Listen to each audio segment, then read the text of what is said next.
Donc, Bezrat Hashem, là, on est arrivé à Matan Torah. Le but de la création du monde, le but de la sortie d'Égypte, comme il dit Bereshit, Bereshit, pour Réchit, que Am Israël, Bereshit, Réchit pour la Torah, qui s'appelle Réchit, et comme il dit, c'est pour ça que c'est écrit Beyom Hashishi, dans la création du monde, l'homme il est né. Pourquoi c'est écrit Yom Echad, Yom Sheni, Yom Shlishi, ta ta ta ta ta ta. C'est pas écrit Hasheni, Hashlishi, c'est écrit normal. Et tu arrives à Yom Hashishi, le 6e jour de la création, Yom Hashishi. C'est quoi ce He? C'est He Hayedia. Je pointe le fameux Shishi, qui est 6, le 6 Sivan, qu'on va recevoir la Torah. Donc voilà, le but est arrivé. On essaie de dire que Parashat Yitro, c'est incroyable, hein? C'est au nom d'un guerre qui faisait Avodah Zara, le plus grand prêtre du monde entier, le plus grand prêtre. Et sur lui, la paracha qui est le but de la création, le but de la sortie d'Égypte, le but de la création de Am Israël, c'est finalement cette paracha qui va être donnée en son nom. Donc il y a beaucoup d'enseignements par rapport à Yitro. Évidemment, on ne peut pas tout prendre, mais on va essayer de prendre quelque chose de spécifique aujourd'hui, qui va nous aider dans le quotidien, parce qu'il y a beaucoup dans Sifrei Chassidut, ils vont te dire qu'aujourd'hui, c'est quoi aujourd'hui? La paracha de Yitro, c'est la préparation de Matan Torah. Donc c'est la préparation de Shavuot. Comme on ne peut pas recevoir d'un coup la lumière de la Matan Torah, donc Kaviachol est divisé en deux. On se prépare à qu'on va lire la Torah, on se prépare, et finalement on va la recevoir à Shavuot. On va la recevoir à Shavuot dans le 6 Sivan. Le 6 Sivan. Mais aujourd'hui, de ce Shabbat, ça veut dire, quand je dis aujourd'hui, c'est le Shabbat, on va lire la paracha. De paracha Yitro, on aura déjà la Yahara de cette paracha. Et donc voilà. Donc maintenant, on va commencer par d'abord le premier pasouk, juste rapidement, le premier pasouk. Vaishma Yitro, Kohen Midian Rotet Moshe. Qu'est-ce qu'il a écouté? La Gemara dit beaucoup de choses, mais finalement, Rashi va mentionner seulement deux. Il va mentionner Kriyat Yam-Souf, Milchemet Amalek. Pourquoi seulement ces deux? La Gemara dit d'autres choses. Il a écouté Kriyat Yam-Souf. Shamoa Mimir Gazon, Chishachayu, je vais Pelachet. Shamoa Mimir Gazon, tout le monde a écouté. Écoutez, le Kriyat Yam-Souf, tout le monde a écouté. Les diplés, ils ont écouté, ils ont tout écouté. Mais ils ont choisi ces deux choses particulières, le Kriyat Yam-Souf et Milchemet Amalek, c'est parce que là, ça représente une difficulté pour Am Israël qui est pas logique. Après que tous les diplés que l'Égypte a renvoyé, a repoussé le Am Israël pour sortir, là maintenant, Vaïchazek et Lev Paro, et il a endurci son cœur, et encore il est parti les poursuivre. C'est quelque chose de pas logique. Et pour tout ça, c'est pour qu'ils sortent Berchouch Gadol, parce que le Bizatayab était plus que le butin qui sont sortis d'Égypte. Donc c'est bon. Donc Yitro, il a dit, attends, c'est des trucs pas logiques ça. Qu'est-ce qui s'est passé quand ils les ont poursuivis? Après qu'il y a eu tous les plaies, il a dit, alors Kriyat Yam-Souf c'est spécial. Et deuxièmement, c'est Amalek quoi? Que tout le peuple avait peur. Tous les peuples, pas les peuples, ils ont peur de Am Israël. Il vient celui-là, sans honte, il veut les tzanen et takedera. Il veut refroidir la marmite. Et là, Rachid ramène tout de suite le machal d'une baignoire très très chaude, que quelqu'un lui dit, mais attends, mais c'est trop chaud. C'est pas grave. Il préfère se brûler, mais au moins il refroidit la baignoire. Et c'est ce qui est passé. Que Amalek, il est venu, même s'il a perdu la guerre, mais au moins il a refroidi la peur des nations contre Am Israël. Ça aussi, c'est pas logique. C'est aussi pas logique que quelqu'un il le fait sans rien gagner. Rien que pour refroidir la peur des nations. Donc c'est pour ces deux cas de figure, c'est pour te dire que c'est pour ça qu'on mentionne Dafka ces deux choses. Et donc on voit que finalement Yitro, Vaishma il a écouté, tout le monde a écouté. Lui il a écouté, il est venu. Maintenant, c'est pas le sujet, c'est pas le sujet que je voulais, c'est rien qu'une introduction. Le sujet que je vais en parler, c'est plus tard dans le verset 11. Le verset 11, c'est toujours le premier chapitre de la paracha, le 18, verset 11. Là, il dit, Ataya dati, maintenant je sais, Ki gadol Adonai mikol Elohim, ki badavar asher zadu alehem. C'est quoi ce Ataya dati, maintenant je sais, etc. C'est quoi? Je sais quoi? Qu'est-ce qu'il a su, qu'il a fait venir? Et là maintenant, Bezrat Hashem, on va voir le Etzraïm, les écrits du Harizal. Qu'est-ce que le Etzraïm il dit là-dessus? Le Etzraïm il dit que quoi? Il dit qu'il y a les Sphirot Akdoshot, ça s'appelle Koma Shlema. Dans les Sfirot Akdoshot, il y en a 10, comme il dit, c'est la première Mishnah dans Sefer Yetzira. 10, c'est pas 11, 10, c'est pas 9, ok? Et il dit alors que les clipotes, c'est 11. Que les clipotes, c'est 11. Et c'est les 11 malédictions de Harour. Les 11 malédictions de Harour qui sont écrites dans la Torah. C'est les 11 Sfirot d'Aklipa.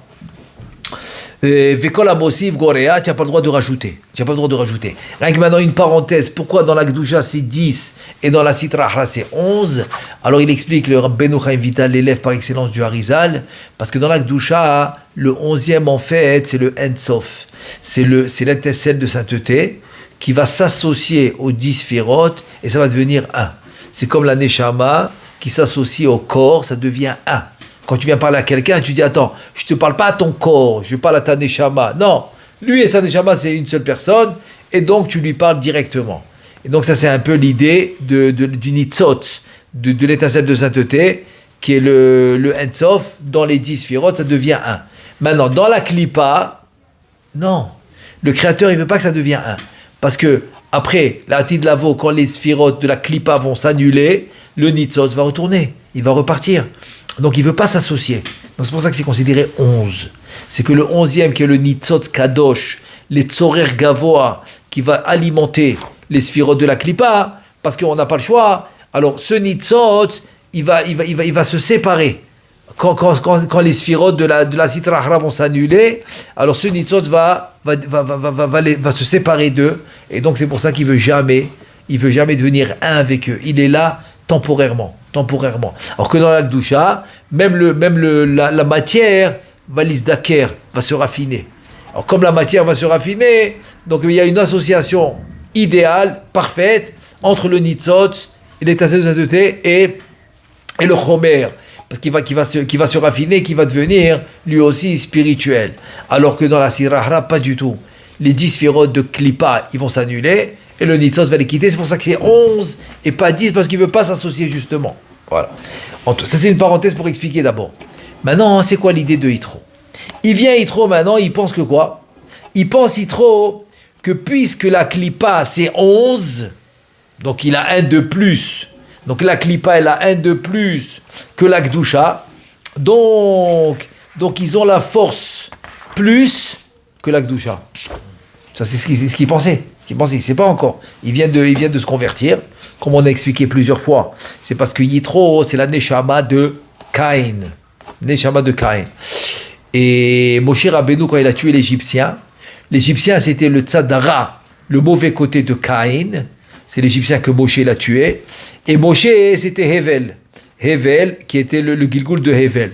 Donc, en tuant l'Égyptien qui est le mauvais côté de Caïn, la Neshama de Caïn, qui est trop, s'est réveillée à vouloir se convertir. Comme ça, il dit le Harizal, au même moment. C'est pour ça qu'il a tué l'Égyptien. Comme ça, le bon côté de Caïn, il va vouloir se convertir. Et aussi, c'est pour cela, c'est une parenthèse, oui, que finalement, Yitro va donner Tzipora à Moshe. C'est en fait la théoma que Caïn a pris de Hevel quand il l'a tué. Donc maintenant, Kaviachol, il lui rend quand il va donner sa fille à Moshe. Bon, c'est un pour expliquer le rapport direct entre Yitro et Moshe. Et donc, vient maintenant Yitro, ok, il s'est converti, il pense que dans la Klippa, il y en a 11, donc il va plus gagner. Et c'est pour cela que quoi? Que El Ben Israël est rolé, Mlatzet Ben Mitzrayim. Pourquoi? Et c'est maintenant la raison pour laquelle Am Israël ne peuvent pas encore sortir d'Égypte. Pourquoi? Kevan Sheshama Shevi Akadosh Baruchu Eser Makot Al Mitzrayim Bedigdu. C'est-à-dire que il a entendu que quoi? Que combien de Makot Akadosh Baruchu il a emmené aux Égyptiens? 10. Alors il savait que quoi? Que les 10 Sfirot de l'Akdusha, c'est eux qui ont fait les Makot. Et c'est eux qui ont frappé les 11 Sfirot de la Klippa, et c'est eux qui ont frappé les Égyptiens. Très bien. Donc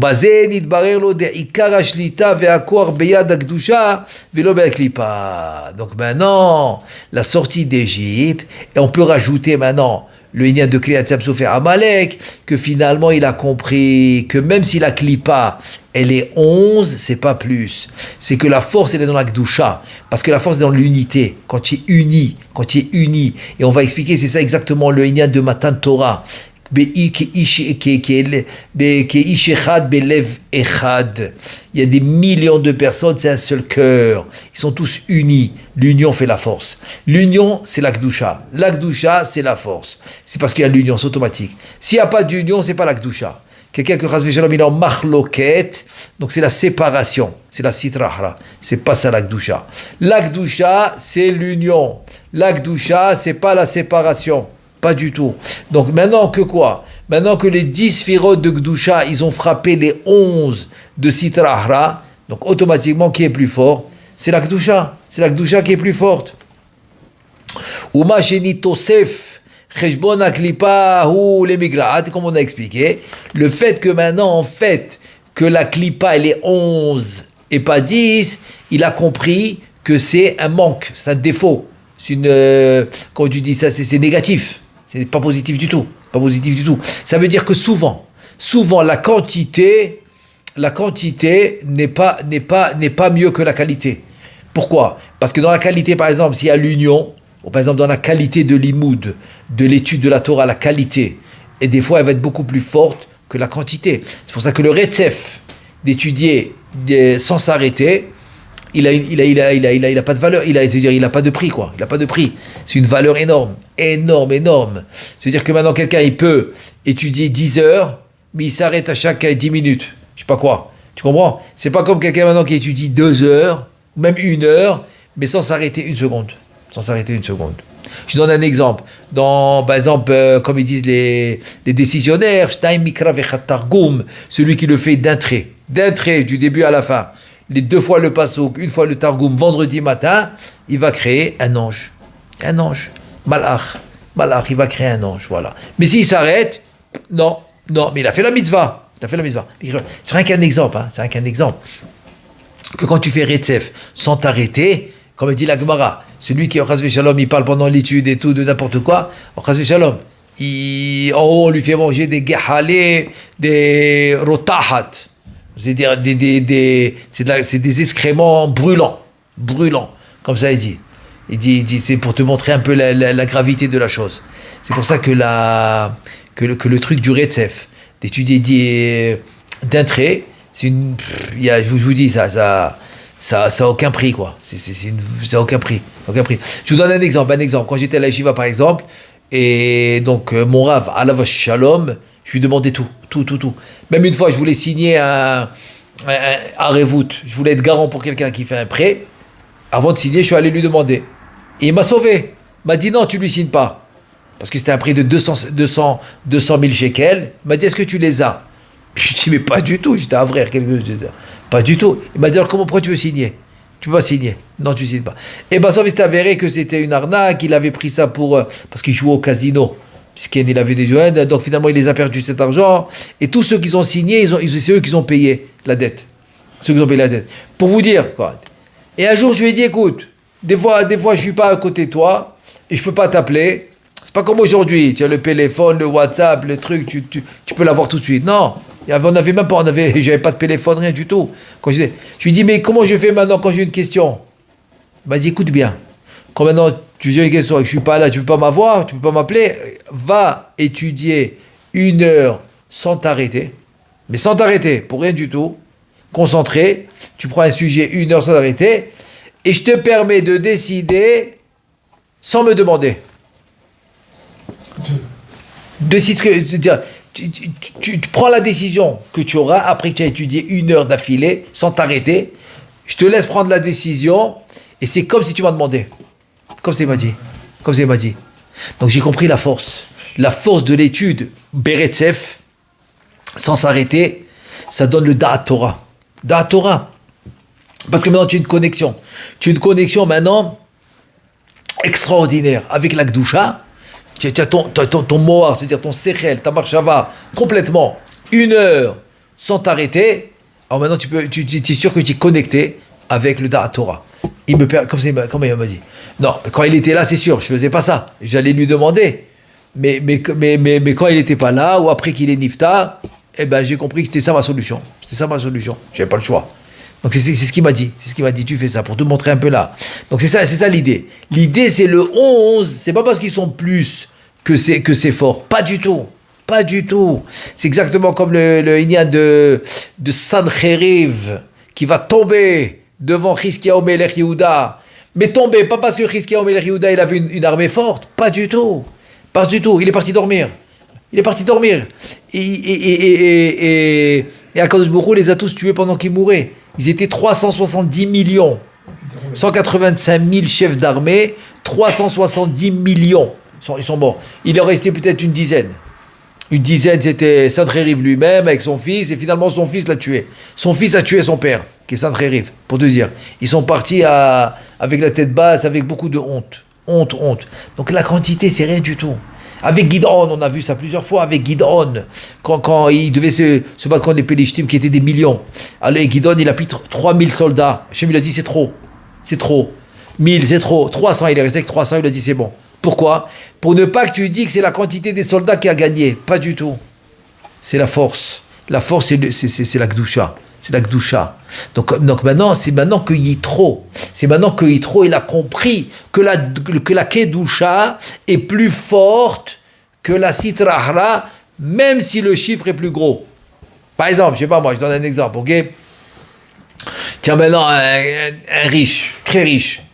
Et par exemple, un Yireh Shamaim, beaucoup de Yirat Shamaim, un Avrer, il étudie la Torah du matin au soir. Un pieux, il est pieux. Mais il n'a pas d'argent. Qu'est-ce qu'il reçoit? Il reçoit très peu au Kollel.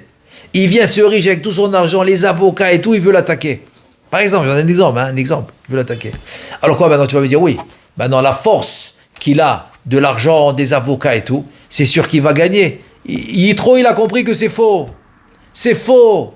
Parce que la force de la Gdusha de cet Avrer va le faire gagner.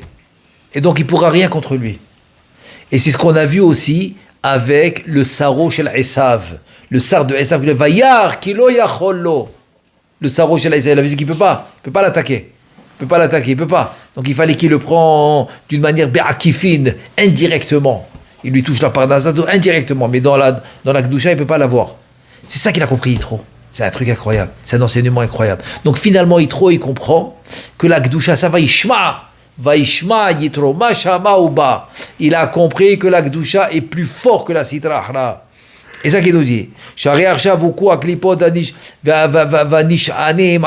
que les 11 ont été frappés par les 10. Ve'en matzil miyad Gdusha, et personne n'a pu sauver les 11 klipot contre la Kedusha. C'est la Kedusha qui a gagné. C'est ça maintenant que Yitro dit. C'est quoi Ata Yadati? Il dit Dainu Betian Mitzraim Nidbarer li de'ikar ashlita ve'akoach hu beyad aser sfirot de Kedusha. Donc maintenant Ata Yadati, maintenant je sais que la Kedusha c'est elle qui domine. Vaishma paro vayavo, il est venu parce qu'il a compris que la Kedusha c'est elle qui domine. Vezeu ki gadol Hashem, deshem Havaya remuzim bo eser sfirot. C'est ça qui gadol Hashem. Hashem c'est Havaya. Donc Havaya, il y a les 10 sfirot, on le sait. Le Yud, c'est bon. D'abord déjà le Kotz, la petite pointe.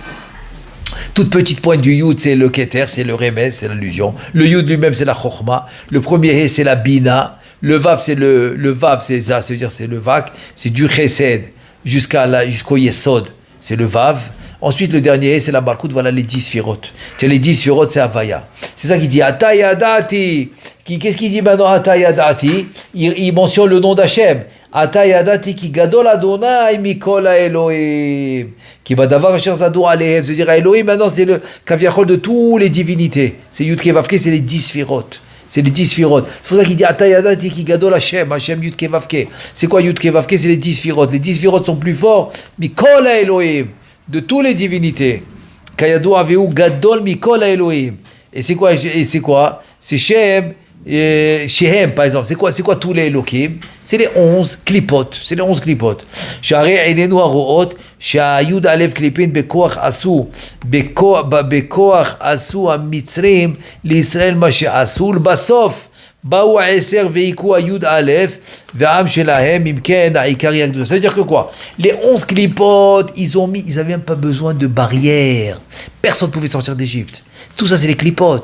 Paro, il n'avait même pas de porte. dans son palais. Pourquoi? Parce que les clipotes, ils arrêtaient tout le monde. Personne ne pouvait rentrer.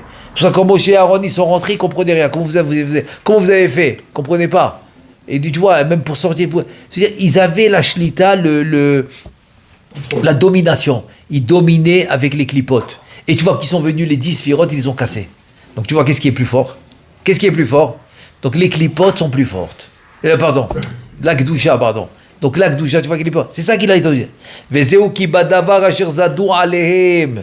Donc atayadati ki gadol Hashem. C'est juste qu'il va faire. Aïkolim. מה זה בדבר אשר זדו עליהם? דהיינו באותו דבר אשר זדו עליהם, באותו דבר בעצמו הוכו והוכו מצלם. La même chose qu'eux ils pensaient qu'ils dominaient, se sont fait frapper. Voilà, ils se sont fait frapper. והנה תיבה זדו משמע יוד א' משמע 10. C'est quoi zadou? Zadou, si tu fais le mot zadou, c'est quoi zain? Zain c'est combien? C'est 7. Dalet c'est 4, ça fait 11. Ça fait 11. Ben oui, exactement, sans le vav. Yud alem mashma asara, dehainu zain im dalet, gematria 11. Ve dalet name im vav avec. Ou bien tu enlèves le dalet, tu fais le zain et tu fais le dalet et le vav, ça fait 10. L'irmo shem zadou be zain dalet. Tu as compris, zadou avec le 11. Shem gematria yud alef klipin. Omna dalet vav, j'ai la gdoucha. Nitzra zain dalet chez la klipa. Ça veut dire que dans le mot zadou, tu peux retrouver. Maintenant, je veux résumer. Je veux résumer le pshat. Le pshat. Et ce pshat, c'est qui? Rabbi Yaakov Abuchatzera. Incroyable, incroyable. Tout ça, il a été basé sur le Etzraim. Sur le Etzraim, qui parle des 11 klipot, il a basé sur le Etzraim, ce pshat. Donc, Pituché Rotam, de Rabbi Yaakov Abuchatzera, Pituché Rotam, Rabbi Yaakov Abuchatzera, il ramène ça basé sur le Etzraim. Incroyable comme chat. Et donc, dans les mots, c'est quoi? Il vient Yitro et il dit, tu sais pourquoi je suis venu? Je vais te dire pourquoi je suis venu. Parce que moi, je pensais que les 11 klipot, c'est plus que les 10 sphirotes de Gdusha. Non, je me suis trompé. Ata yadati, maintenant j'ai compris. Ki gadol Adonai mikol Elohim. Que Yud Kevavke, qui est les 10 sphirotes de Gdusha, il est plus que tous les Elohim qui sont les 11 de la klipa. Qui badavar asher zadou alehem. C'est quoi zadou? Donc tu peux faire zain dalet, c'est les 11 klipot. Ou bien tu peux faire dalet vav. Dalet vav c'est 10, c'est la Gdusha. Donc zadou, c'est-à-dire avec les 11 klipot, ok, que eux ils pensaient qu'ils étaient forts. Ils viennent les 10 de la Gdusha, il leur donne un coup, il a compris. Il a compris que la Gdusha est beaucoup plus forte que les 11 clipotes. Donc c'est ça maintenant, c'est ça qu'il faut comprendre. Pourquoi maintenant on a compris? Pourquoi c'est le but du monde? C'est le but de Am Israël, c'est le but de la sortie d'Égypte, c'est le but de tout. Le but de tout, voilà, le but de tout c'est ça. C'est que tu viens de Dieu. C'est pour ça que s'il n'y a pas une minute de Torah dans le monde il s'annule tout de suite. Parce que la Kadosh dit, attends, je comprends pas. Je peux pas rester moi une minute sans Torah, c'est impossible. Tout le but de moi pour la Torah, c'est celui-là. Tout le but, c'est quoi? C'est que Am Israël les étudie la Torah. Donc s'il y a pas, c'est pour ça que s'il n'y a pas une minute dans le monde de Torah, le monde il est anéanti tout de suite. Et juste, je vais finir avec une histoire extraordinaire, avec le Rav Eliashiv alav shalom, que il y avait un malade qui est venu le voir, et était très malade, pas de solution, rien du tout. Et Rav Eliashiv dit, écoute, j'ai pas de solution pour toi, mais j'ai un conseil. Alors Vakasha, c'est quoi ton conseil? Il lui dit, mon conseil c'est le suivant. C'est que maintenant, dans Bezrat Hashem Shabbat, on va lire la Yitro. Et dans la paracha de Yitro, il y a les matins de Torah. Et on sait que au moment du matin de Torah, tout le monde a été guéri. Même ceux qui boivent, ceux qui mangent, tout le monde a été guéri. Tout le monde a été guéri dans le matin de Torah. Donc ce que je te conseille, c'est d'aller à la synagogue, écouter toute la paracha, du début à la fin, et surtout la aliyah des 10 commandements de matin de Torah, mot à mot. Et bien, c'est ce qu'il a fait. Il est parti, il a écouté mot à mot, comme si il a mis dans son dimion, comme s'il était maintenant au Har Sinaï en train d'écouter les 10, toute la paracha, mot à mot, mamash, comme s'il recevait la Torah. Au Har Sinaï, mamash. Et bien après le Shabbat, son cas médical a commencé à s'améliorer d'une manière extraordinaire. Les médecins, ils n'ont rien compris. Comme d'habitude, ils ne savent pas quoi dire, Nez Refoui. Merci beaucoup. Nez Refoui. Nesmi Akadosh Baruch Hu, quel Refoui. Nesmi Akadosh Baruch Hu. Et voilà, il a guéri. Donc on voit un peu la préparation. Donc on voit qu'on... Maintenant, alors pour finaliser, il y a deux choses. Premièrement, Vaishma, qu'il a compris que la Gdusha est beaucoup, beaucoup plus fort que la Sitra Ahra, même si elle a l'air forte, pas ça du tout. Et deuxièmement, la Yahara. Tu obtiens maintenant la Yahara, c'est pour ça que c'est le début. C'est le début de Matan Torah. Tu as cette Yahara de Matan Torah dans ce Shabbat de Parashat Yitro. Alors, Bezrat Hashem, qu'Hashem Ezakenu, qu'on puisse avoir les deux. Même le Inyan de la Gdusha qui est plus fort, qu'on puisse le vivre, et aussi la Yahara de Matan Torah. Amen ve Amen.